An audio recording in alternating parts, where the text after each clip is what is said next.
Previously on Cold Fear. Just be careful. Got it.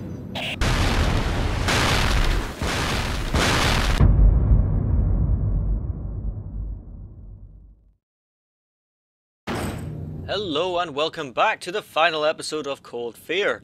I hope you enjoy concept art because, well, we have a hell of a lot of that. In fact, we probably got more of that than we do of actual gameplay footage to show. I think in total it's about 12 minutes of gameplay stuff, not including the end credits, so yeah, we've got a lot of stuff to squeeze in here, so we might as well start right away. So to make a start, what we'll do is we'll talk about I guess a little bit more about the early times of Cold Fear. Now, Darkworks began, well, they have a history of not really finishing any of their games. They seem to have spent a lot of their time in sort of early developments of lots of different titles, and it includes a lot of, a couple that came before Cold Fear, which eventually evolved into this. By the way, reading this almost verbatim from unseen64.net, if you want to have a look at that, it's a very useful site if you want to find out more about the history of some games and some you may not have known about.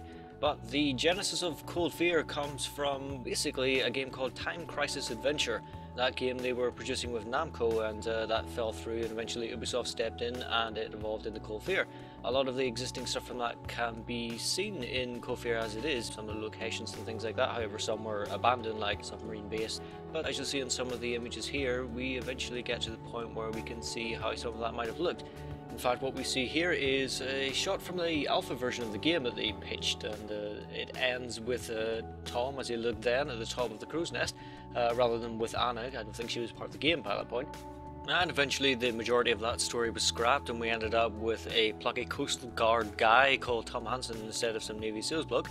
But here we've got some storyboard work from what would have, I guess, been the initial story of the game. Part of it can be seen in some, as I said, some of the concept art, but I'll just play the storyboards here in order and just put some music on the top, and I'll see you when it's done.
Right, and let's get back on with things. I'm not entirely sure why I came into this room. I think I came in to see if there was anything different in here, but ultimately there ended up not being anything at all, so let's head back out. As you may remember, what our objective is at the moment is to set the third and final charge of C4 and make our way to the helipad to meet up with Anna.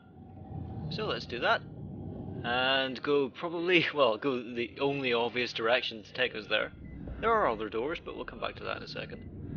And through we go, and something tells me we should probably be running.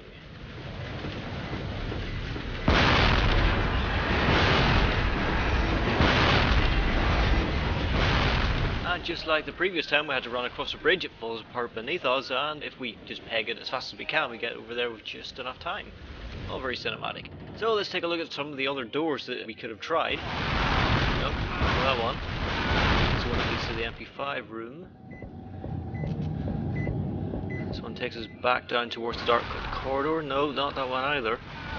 About the communications room that we were just in. Or is it the security room? I don't know. Anyway, we can't go inside. And the furnace room where we burned up some guys. No, not in there either. So, yep, once again, the game is definitely railroading us into what direction we should go. We try and go back in the door. Once again, close up. And here, Tom falls. He actually falls onto a ledge that juts out below the platform that he's on. We are seeing that again. It's a little dark, so it's hard to make out, but once you fall past a certain point, the game automatically kills you regardless of where you're actually landed. I doubt it matters, there's not going to be any collision stuff there anyway. And you're not safe even on that one. If you happen to be standing on that particular one, you die before it even tips over.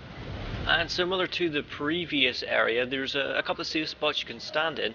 Here there's nowhere where you can stay alive indefinitely. If you stand in this corner, the initial blast won't kill you, but at least you'll stay alive long enough to burn to death. And we're done, so let's move on and try and meet up with Anna.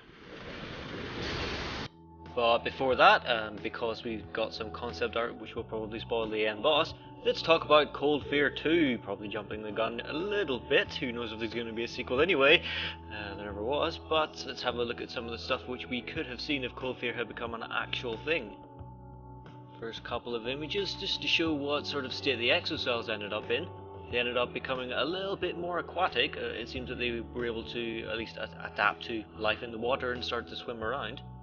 One that's kind of out of place. We've got some sort of underwater mech type thing. But of course the main draw is Hobo Tom Hansen. Oh god, he's not looking very well, is he? But he manages to clean himself up and get himself a bottle of booze by the looks of things. For us in the story, he manages to mutate into a badass looking Simon Pegg. Here he is in some more fancy kit with a pretty swanky gun. Obviously he's ready to kick some ass. So the story itself, it seems that we're back into the water again, and this time we're actually going underneath it. Beginning with a aircraft carrier, which we got destroyed somehow. We'll see by what a little bit later on.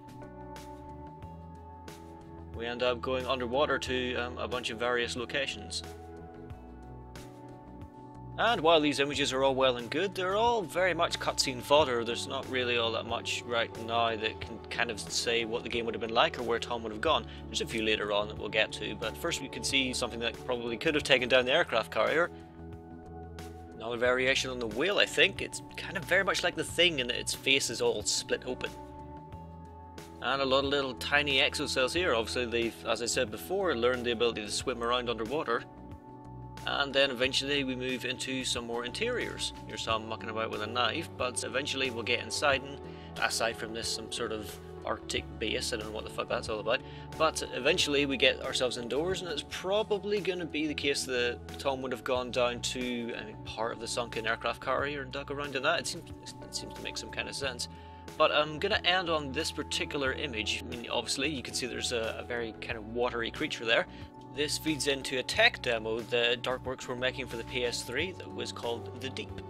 Now this was supposed to showcase their 3D technology and a bunch of other stuff, but begins with something that looks very much like an exocell. And like the image, it takes over a body of water and then starts trying to fight the protagonist, who is quite clearly not Tom Hansen. I'll just let this run to the end. It's not really got anything more appropriate, but could have been something that could have been Cold Fear 2 at one time or another.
Mission accomplished. Kill Kamsky? Walkway between platforms. There's a helicopter on the other one.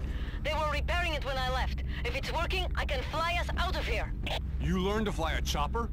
I had to do something with my time here. Beautiful. I'm on my way. Well, isn't that handy? Someone to fly the helicopter and take us out of here. Wow, what a stroke of luck. Anyway, Anna just said she's near the walkway between platforms. You know that thing we just came across? That's the walkway between platforms. Oh boy. One of the final few enemies of the game. It's okay, we've got plenty of AK ammo, we'll take care of it in no time. Or maybe not. By this point these enemies aren't all that much of a problem. If you've been, I guess it's like any kind of Resident Evil, if you go about shitting your ammo all over the place, you'll have less when it gets to the end of the game. Although this game isn't quite so bad since you can pick it up from corpses, and it'll give you something that you don't have, most of the time anyway.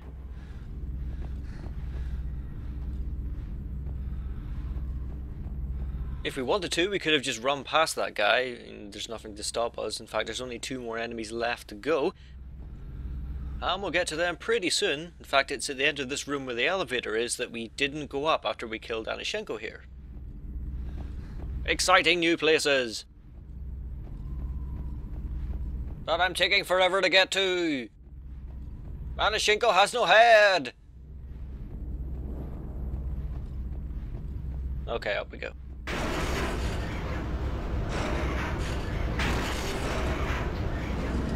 Elevator right here. We don't often get to see ones like this where we have an animation that leads in and then out of the transition. Usually what we get is just a straight... Oh! Hello! Who's that? Oh, where did he go? Oh. Okay. Oh, there he is. Now this room is... hold on, I'll just shoot over here and show you. It has a whole bunch of these things and explosive stuff just lying around. Oh fuck, there's 2!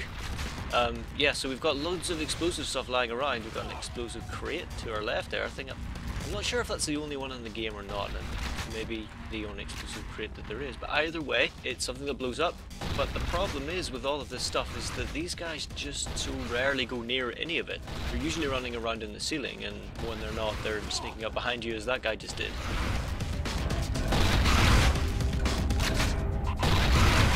Fighting 2 dogs at a time isn't the easiest thing in the world, but it's pretty straightforward. If you just focus on the one guy and hope that the other guy doesn't bother you, you're usually going to be okay. Of course, that relies on the other guy leaving you alone, which more often than not he won't do. I think I just got lucky in this run. A little bit of steam there for no good reason, since it makes no difference.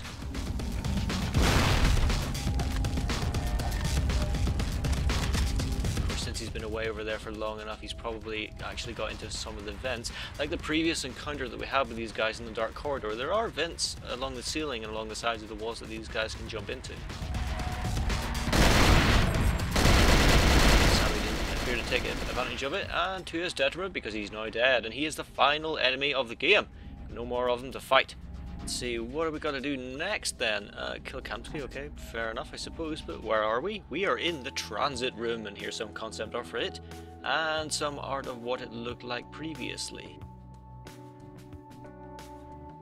And since we've got those 2 pictures out of the way, why don't we just get rid of these that have been kind of lying around?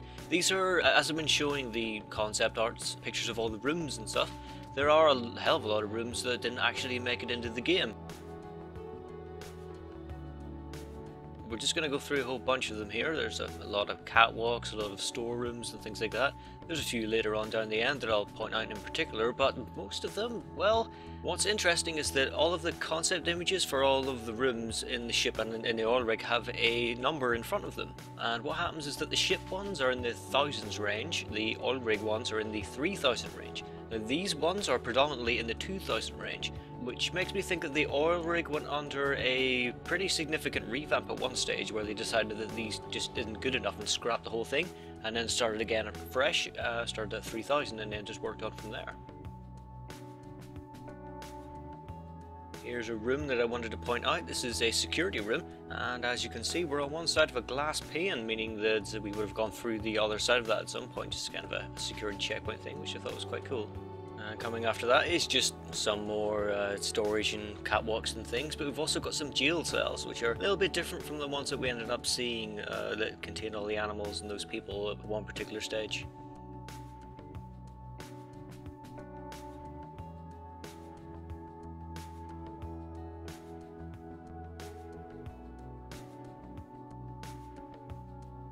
And that's them all rounded up, and I'll just finish off with a few spare images of the ship that I had lying around. Some of these I think I might have actually shown before, but I might as well just chuck them all in, and we'll just end with a particularly nice picture of the ship, my favourite one of them all.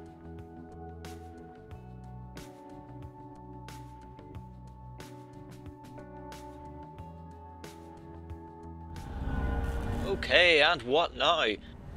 Well, we're in a transit room, and if you're wondering what the purpose of that is, it's meant to store all of the stuff that gets delivered by air, or at least by helicopter, to the oil rig itself. In the concept art, there were a few things dotted about, but this room is nowhere near as full as I guess it would be. All the stuff would come in this way. Here's kind of a token gesture to this place having some supplies in it.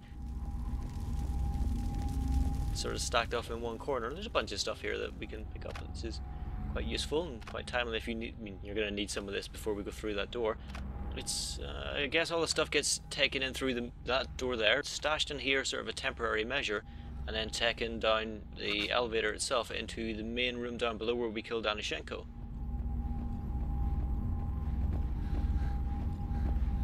Up above us there is one of the holes in the ventilation stuff that those dog beasts could go in.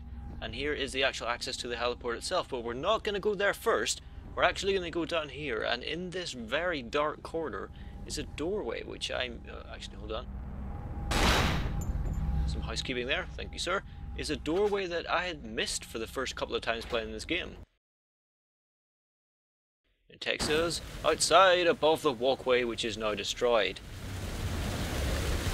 This has always been broken. It's just always been here, I guess, and we could have come up here and walked along this initially. I mean, before we actually blew up the walkway below. We could have come up to the transit room and killed the dogs as well before actually destroying setting all the C4 charges and all that sort of stuff. Yeah, if we come back here at that point, we can drop off the edge and then fall onto the walkway, and then we're absolutely fine.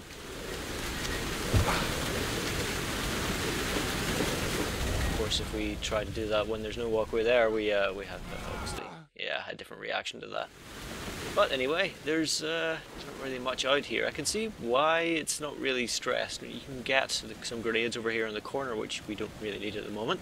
It's such a strange... It's not a room, but it's a strange doorway to have. That it's just so darkly hidden. It's the same with that radio room we saw before. It was very, very dark as well. I'm not sure why they kind of hid that away. But rather than go through the door, we're actually just going to cut away to this, because if we go through in our current state, we'll actually trigger a cutscene, and we don't want to do that. And come here at an earlier stage, and I'm just going to run around and have a look at the place. Here's the main helipad bit itself, where all the helicopter obviously lands, and all supplies are spread out and whatever, and some concept art for it. Sorts of towers and things around it. I'm guessing, I mean, part of that's for communication. There's a really large satellite in one of the other parts of the oil rig that we can't see from here. Mostly there for decoration by the looks of things. We'll take a look around, we'll speed this up and go over to this side of it, and we've actually got the helicopter that we're aiming to escape in. I hadn't originally wondered why it's over there and not in the middle of this, but then I'd kind of realised, yeah, if you're going to have someone deliver stuff by helicopter and you've got a helicopter of your own, you kind of don't want it to be parked right in the middle of the spot. So yeah, that kind of makes sense that it's over there, but we can't get through the door. There is some walkway stuff down below there that we can't get to. Maybe Anna came from there, but it's time to meet the boss, so let's go!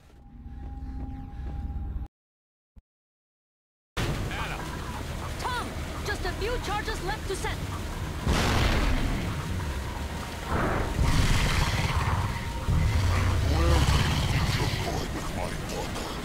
Papa?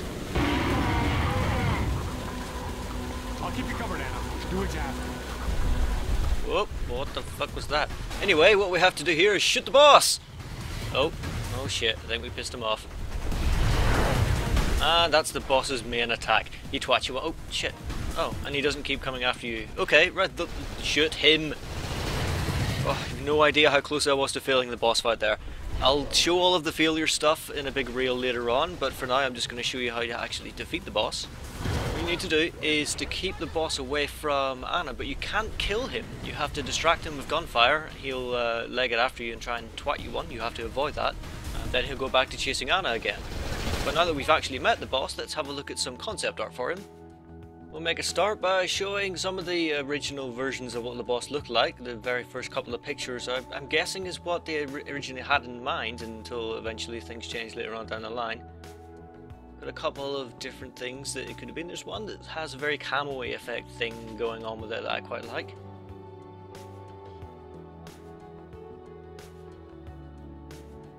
But pretty soon we get onto what the actual boss looks like itself, or at least some minor variations of it.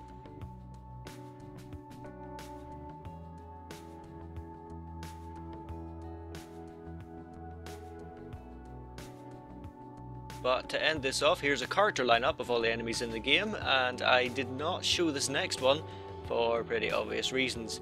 What a big motherfucker. Okay, now back to... oh, damn it. Back to what we were talking about before. What we have to do is to stop Kamsky, this is in fact Kamsky after he's been all mutated and stuff, from reaching Anna. She's going between those four corners and planting C4 charges. She's already done 2, and yeah, we should probably actually point out how you're supposed to avoid getting hit. The next time that I shoot Kamsky, he's going to turn around and run at me. Look at his hands and see which one is raised up. That's the one we want to avoid, so you dash in the opposite direction. It can be pretty tricky, and you really have to be on the move when you do it because you don't really have a lot of time. Since turning from a standing start isn't the quickest thing, I find that running towards him before I move is the best thing to do. Anna's about to plant the last of the charges and the first half of the fight's about to end, but pay attention to how Kamsky walks. He walks in time with the beat.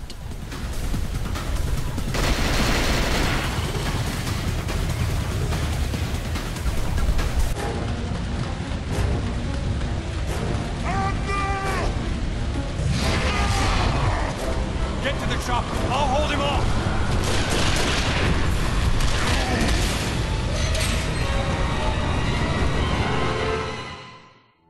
Ha! But before we do that, we're going to show off just one last bit of concept arty stuff. It is the last, I promise, but we'll just quickly get through them now. Here we have a whole bunch of box art that they were making for the game. A bunch of these were made without any real game being made at the time, so you can tell that none of it actually reflects anything to do with the game. And it's only a little bit later, once they get some concept art and some actual game footage, that you end up getting something that actually reflects what's in the game, I suppose. Got 3 here that show the evolution of the actual final image that was used for the game's cover. And we'll end on just kind of a one-page advertisement, I suppose, that will go in a magazine. After that, we got a whole bunch of wallpapers, and one thing I kind of wanted to point out in particular was the Vomit Your Nightmare. I'm so glad they changed that name because that sounds horrible. Not in a way that makes me think, ooh, that's horrible, but it, such a fucking terrible tagline. Showing a bunch of the concept art of the rig and stuff, and we're about to go through the actual enemies of the game too, as you probably would expect. What else are you going to put on the wallpaper?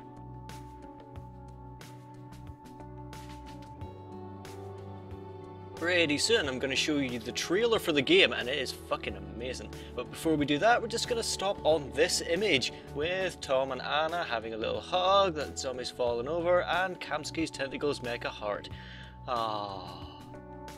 And now let's watch the trailer for the game. Now, it is really overblown, and for some reason they re-recorded some of the dialogue for what Tom and the other characters say. I don't know why, but it just sounds better. Why couldn't they get them back and re-record all the rest of it for the game? I don't know, because it sounds awful in the game and it sounds good in the trailer!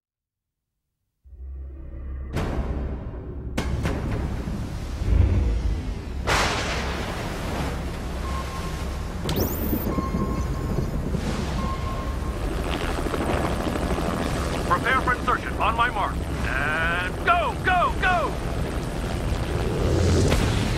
Keep it tight, people. Anyone else hear that? Something's over there.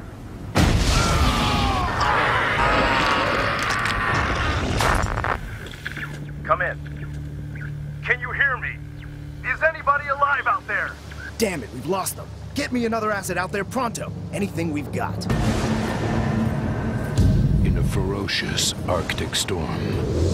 USS Ravenswood reporting arrival at rescue coordinates. deep beneath the decks of an abandoned ship. You mind telling me what we're looking for? What began as an experiment We were told to learn what they were and how to control them. has become a nightmare. But Kamsky went past that. He wanted to use them. And this is the result. It will kill us all.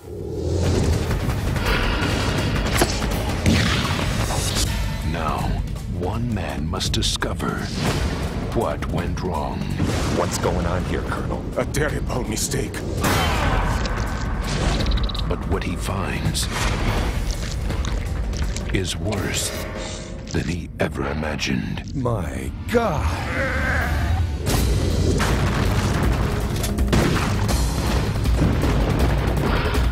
What the hell is that?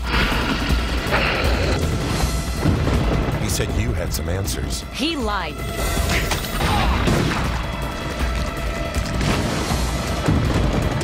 Someday, I promise you will understand. Anna! No!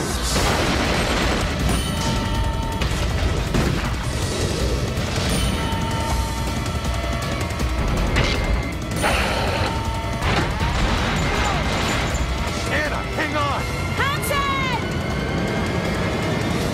Cold fear.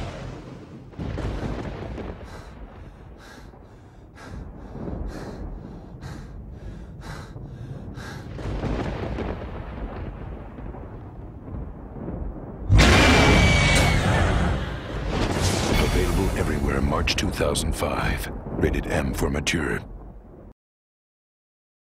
I have the chopper off the ground! Then get over here! I can't get closer till you kill him! I'm doing my best. Oh, this guy seems invincible. Gonna have to get closer. Okay, let's finish this puppy off. For the last part of the battle, all we have to do is repeat kind of what we've done before. We have to shoot Kamsky in the head 3 times. We've already done it once, and all we have to do is we have to do what we did last time. We have to dodge him when he dashes at us, and when he does that, he stops and tries to scoop us up. And at that point, it's our chance to shoot him in the face. We just pass the action challenge thingy, and then click fire for our pistol. Right, before we actually do the final shot, let's do some of these things. Number 1, don't dilly-dally at the start of the fight. I better keep searching corpses for ammo. 2, don't use the shotgun. Here's what happens when you do it correctly. Here's what happens every other time. And another reason not to use the shotgun.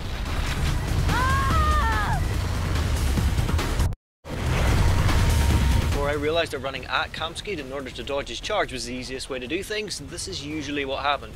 I just run around in a giant loop, and sometimes I would get lucky and sometimes I would not.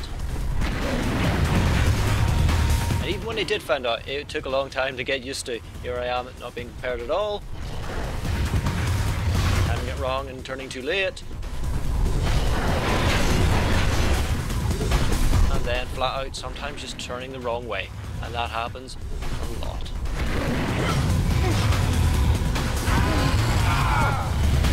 Or sometimes if you shoot him when he's up close, you don't even have to worry about that. He can actually swing and completely miss you altogether. The reason for this is before he charges, he usually jumps backwards, but because there's no room there to jump back, he just does the swing straight away. Another delaying thing you can do is play footsie with him. Just run around and he'll stop every now and then to try and stomp on you. It does hurt whenever he hits you, and you should probably not do it because, yeah, this will end up happening. Sometimes you can keep him tripped up for quite a while, but you need to watch out for those jumping turns. They are not fun. Whenever Anna goes through to the helicopter, she locks the gate behind her so we can't get through. How kind of her. And when you get scooped up by Kamsky and you fill up the little action bar thing, if you don't shoot him, he'll quite kindly just put you on the ground and jump away.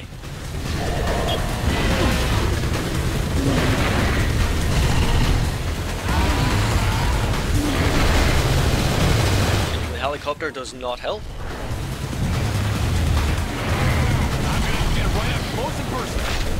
When you get knocked across the ground, if you hit some of these fences, they will fall away.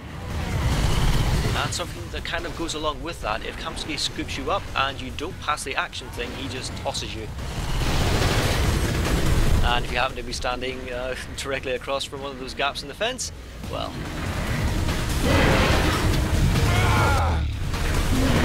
Tom will give you some tips if you haven't heard Kamsky in a while. Maybe if I let him grab me, I can shoot him point blank. Right up close first. Shooting the chopper still doesn't help.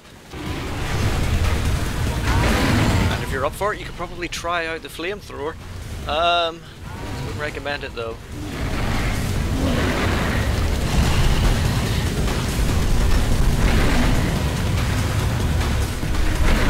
A little something weird to end on. If you hang out in this corner, you can't really get touched by Kamsky, but he can grab you, and you're not really in his hand, and this kind of happens.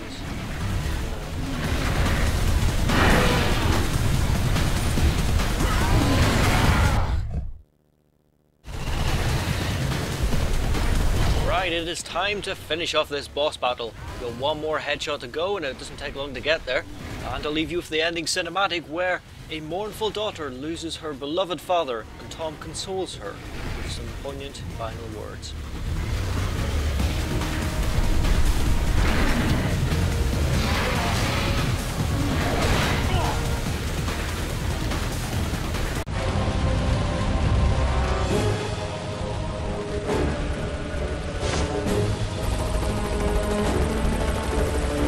Hurry!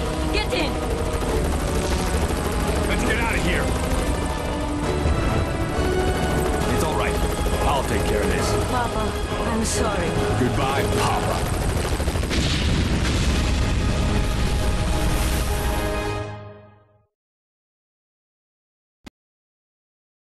Congratulations, you have finished the game! I know it's been a long fight, I know you've worked very hard, you've been vigorously putting in your efforts to get this game done, and now you're here at the credits, we're going to reward you with the dulcet tones of Marilyn Manson. Enjoy.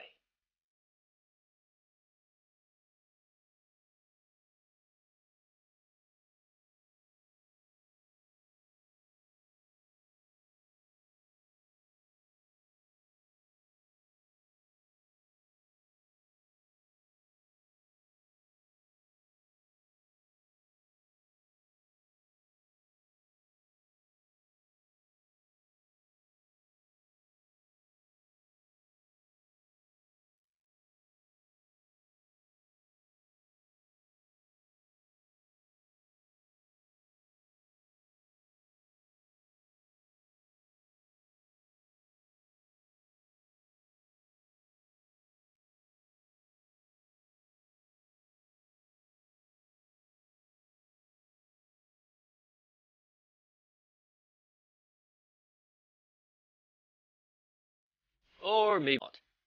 During the couple of months leading up to the release of Cold Fear, one of the actual press releases was that they'd managed to peg a Marilyn Manson song to go with the game. I think they managed to at least portray that it was going to be there at the start of the game and sort of underpin the game itself and set the tone for it, but it ended up being in the credits for whatever reason. Got a bit of a quote here from Thierry Dussault, the guy who was the lead sound designer for Cold Fear. I'll just read this one out. Using one of Marilyn Manson's song in Cold Fear was something of an evidence, as the twisted and torture universe of the rock star was close to one of the game. Very good English here. As for the choice of the track, beyond the obvious violent and disturbing feelings we were looking for, the title itself, Use Your Fist and Not Your Mouth, was totally in adequation with the action and horror of Cold Fear, like an instruction tagline for players to complete the game. Right, fair enough, but we're not listening to it.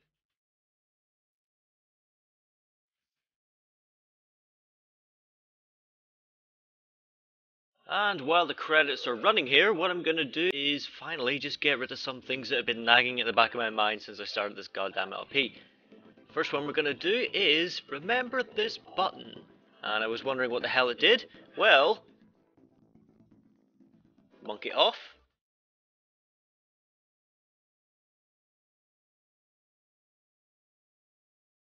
Monkey on. Monkey. And next is something else that has, well, it's posed a question that I've known the answer to and kind of alluded to it during some of the previous LP videos. Does everything in the ship actually fit inside the ship itself? What we can see here is the exterior of the ship. There's nothing inside it at the moment, and I'll just get rid of this for now, and I'll start going through all the chunks, and I'll just sort of piece it all together. While I'm doing that, I'll point out a few of the... There are actually very few overlaps and problems and stuff between the rooms, and here's a couple of them. It's not all that bad, but this is where some of the cans on the shelves of the kitchen poke through the wall into the next room. Down here is probably the most severe thing, is where two rooms overlap quite dramatically, two of the cold chamber rooms. And remember I had said that down in this particular room, these side doors don't match up with the whale room. Well, I was wrong. They actually do match up. It's these doors up here that don't match.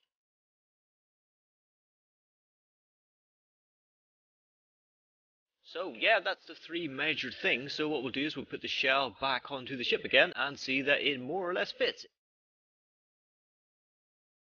Except for back here. That really doesn't bother me all that much. I mean, within the actual room itself, those are used just to really give us some dramatic effect, some shadows. The bottom of that looks a little bit better, so that's fine by me. If you were to squeeze those in, then everything would pretty much fit within the ship. And that is it. They did a really good job of this. Unfortunately, the same can't really be said for the oil rig. That's not to say that the oil rig is a complete loss. It does a reasonably good job. It's just there are some inconsistencies here and there.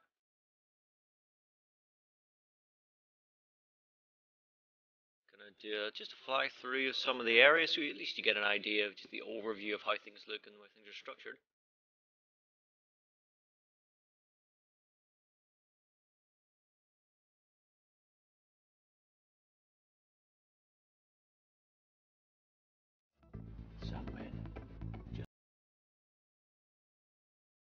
You may have seen that the exterior parts are mostly in grey, whereas the interior bits are all in red. That's just so you can get a bit of a clear view of where the problems lie.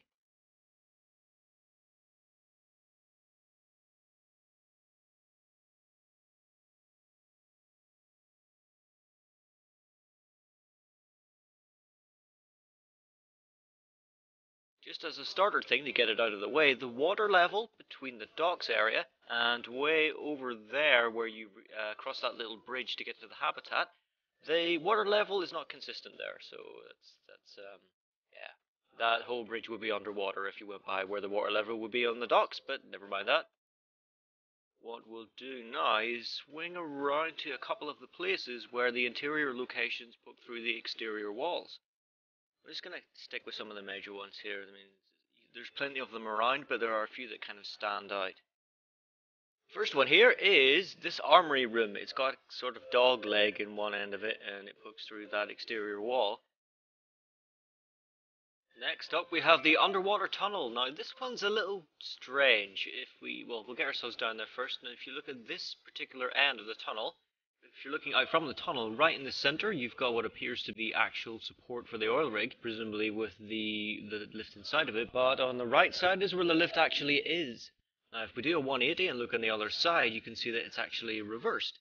On the left is what we can see from the underwater tunnel, and on the right, and though it's not there, we can look from above, is the shaft where that lift would be. Now what this appears to mean is that this actual underwater area was rotated at one point. Definitely something not a lot of people would have noticed, and that leaves me wondering why they ever did it in the first place. The next one we have is a bit more serious, is the communications room. When we're inside we've got this view, but when we look at it from the outside, you can see that quite a lot of the end of the room sticks through. Quite a big chunk. But anyway, that's really the only major stuff that you could really say about this. I did a fair amount of cleanup on this oil rig just to make it so that things weren't clipping around all over the place. You see a bit of Z fighting here and there, but otherwise, yeah, this is the oil rig.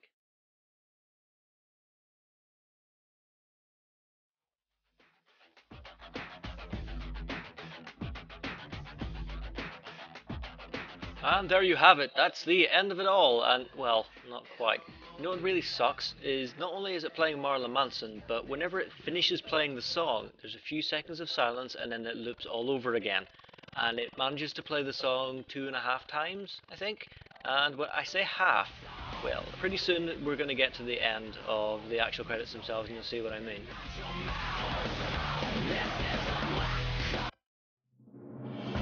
Not even a fade out. Oh god, okay. Well, that's the end of the game. I'd like to thank everyone for watching. I've enjoyed the game.